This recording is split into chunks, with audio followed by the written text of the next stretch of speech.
Hey, everybody. As Alexa mentioned, I'm founder and CEO of retention.com. I was told not to start a conversation about what we do. I'll just make a statement, and then we'll move on to what Andrew does, because at the Blue Whale Group, I made a statement, and it led to 45 minutes of people asking me questions about what we do. This can't be that. It has to be about creative, but I will say one sentence. We sell in direct consumer e-commerce like you. We resolve anonymous website visitors into deliverable email addresses, pipe it straight into Klaviyo of people who didn't fill out forms, and it works better than like any other way of acquiring. One thing I want to emphasize about Andrew, which I think is very special, is he's both the creative and the execution mind behind all this, and I just think it provides a very unique perspective. And the dude moves faster than any other person I've ever seen, which is helpful for me because our company does too.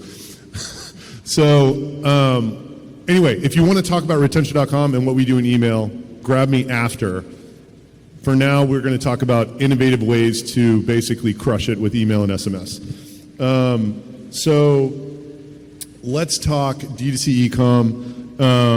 What is the most frequent mistake? Because you work with both like e-com and real estate and these financial influencers, whole gamut. In the e-com space in particular, a mistake that I've come across recently as we've evolved our product suite is Klaviyo in particular makes you set up a checkout abandonment when you create your account, but they call it cart abandonment. So a lot of e-com brands don't even have an add to cart abandonment flow set up, let alone a product or site abandonment flow. And like all of these emails, almost regardless of what's in them, will drive so much more revenue than any other email because of how personalized and timely that they are. And if you layer SMS on top of it, you would so much rather, if you could get everyone to live on your website, just trigger messages based on their behavior than do anything else, right? So, I mean, this flow problem is huge.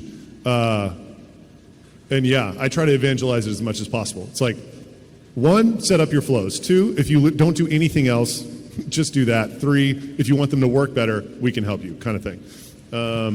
So the godfather of all flows, the abandoned cart. Let's talk about some nuances creatively between email and SMS and how we should be thinking about that. At my first company I had I was using Intercom, and I had this email going out. The point of peak excitement was when someone completed a newsletter and sent it out. So I would have an all text email go out that was like, oh, I'm poking around in your account. I saw that you just got this news, you just got one out, and hit them. And it was like a 50% response rate, something insane. Because it was such a pattern interrupt. It was just they really thought it was for me, it was great.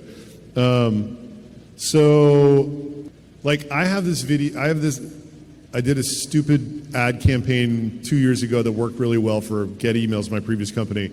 We're just doing ads again because I have this problem of creating awareness in the Shopify world. And I never knew I had this ability, but I was just able to throw together this shit really quickly that was funny and provocative, and it wound some people up and it made some other people laugh or whatever. And I could just do one every week in 15 minutes, record it on my phone, and get it up on these Facebook ads really quickly. Yeah, that bit about Wendy's resonates with me because one thing I didn't say about this ad campaign was I was intentionally making inflammatory ads to privacy people. They would write a novel, and then I'd insult them personally from the brand account to get them to write another novel, which I'll probably get canceled for saying this, but it was wild, but that's what that algorithm wants, it wants this just heated debate. I can't do it now, but my view is I just started this company. There's no brand to ruin, but that social media wants that. It works, right?